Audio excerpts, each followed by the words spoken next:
That Movie Nut here with a review for Juggernaut, also known as Terror on the Britannic, the 1974 disaster film starring Richard Harris, Omar Sharif, David Hemmings, Anthony Hopkins, and Ian Holm. The story takes place on a cruise ship, the HMS Britannic, that is caught in a storm at sea. However, a devious madman called Juggernaut has planted explosives all over the ship and plans to destroy the ship if he is not paid ransom money. In a race against time, the head of the ship company, played by Ian Holm, sends in bomb experts, led by Richard Harris, to defuse those bombs before they destroy the ship. At the same time, Anthony Hopkins is a detective who leads the London police in a chase to find the mysterious Juggernaut. And it all boils down to a race against time to see if Fallon, played by Harris, can defuse the bombs before Juggernaut's evil scheme comes.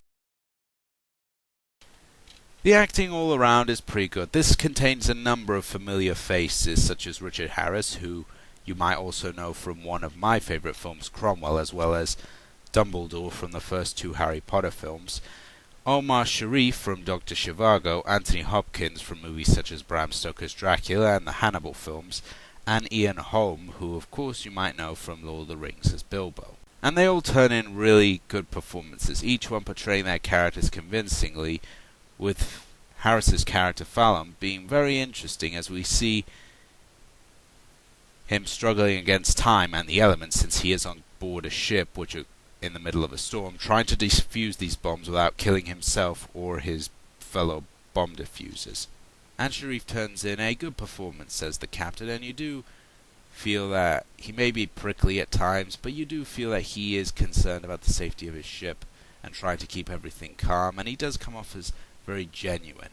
And Ian Holm plays the part of the nervous, anxious ship owner perfectly, and we do feel that he is indeed concerned about the safety of his ship, while Anthony Hopkins plays a very stereotypical London cop. And he gets to do a lot of running and chasing in the film, but it's not on par with his more famous performances from later years, as this was early in his career. And the rest of the cast do their jobs while portraying the various crew members, sailors and bomb diffusers, all anxious to get the problem resolved and stay alive, knowing that a bomb is ticking away on their ship. And as for the setting itself, the ship provides a nice claustrophobic isolated place, and it does help create tension, which we'll talk about more later when we get to the script. And this was actually shot on an actual ship in the open sea, which obviously adds to realism, and it does give this much, in a sense, a more of a documentary feel, like you're actually watching something happening. And there is a sequence where the bomb squad are trying to land on the ship, and a couple of them get dragged under the waves, which is quite an effective scene. And the score here creates the needed tense atmosphere, and while it's not as famous as, say, Psycho or Towering Inferno or some of the other great thrillers, it creates the needed tension and atmosphere needed, especially towards the end when Fallon has to defuse the master bomb, and you really feel on the edge of your seat as it just keeps going and going, getting faster and faster and faster, and it just creates such tension, and it's just great work. And now we talk about the final thing, the script. Now, as anyone who's familiar with disaster movies or thrillers should know, a good script is crucial to build the needed tension and suspense, so that you will always be on the edge of your seat thinking, will they get out of this, will they not get out of this, is the disaster or the villain in this case going to succeed, what will happen? And I'm glad to say that this movie for the most part does that very well. While some of the chase sequences between Anthony as the inspector and Juggernaut himself can be a little dragged out and sometimes come off as a little bit padded, the stuff on the ship is great. The claustrophobic atmosphere that the narrow corridors and the ocean around them give is just intoxicatingly good. It creates that sense of loneliness, that sense of, oh God, no one's going to help us, we're all going to die. And from the performances of the passengers and the crew, you do get that.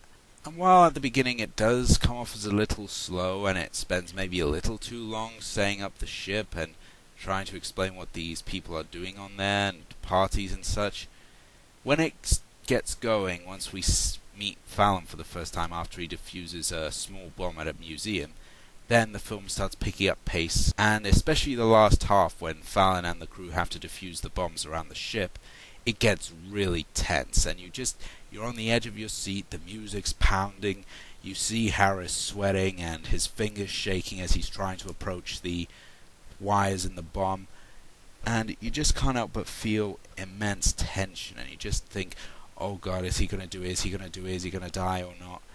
And that's the mark of a good thriller when you're on the edge of your seat. For me, that is what I love about movies like this. And also to know about the later half is when we see Fallon start to question himself, as he wonders if he can really defuse the bomb. Because at the beginning we see him as very bravo-ish and just very confident in himself, and then when he has to defuse the bombs on the ship, he starts losing his faith, and he starts wondering, can I do this, can I not, as he realizes the bomb is much more intricate than just a couple of wires. And it does add that bit more of tension that, as I said, makes you wonder if he's going to get out of this alive or not.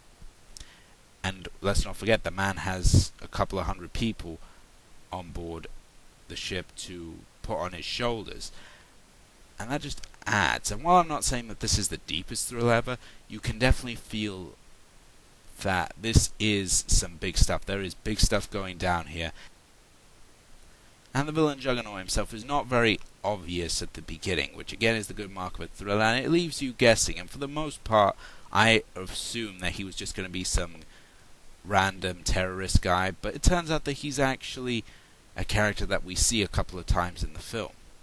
I'm not going to spoil who it is, but it is actually a rather effective twist. And so I must give Juggernaut a silver star. While this may not be one of the most classic thrillers, as I said, the beginning can be a little slow, and the chase scene's a little padded, but when you get to the good stuff, such as the bomb defusing, it picks up massively, and the tension just gets cranked to 11. Full points to Richard Lester, who directed this film, who you also might know from the 70s version of Three Musketeers and Superman 2 and 3, does one of his finest jobs as a director. And I would definitely recommend this for any fan of disaster or thriller films, or if you happen to like any of the actors in it like Harris, Sharif, or Holm.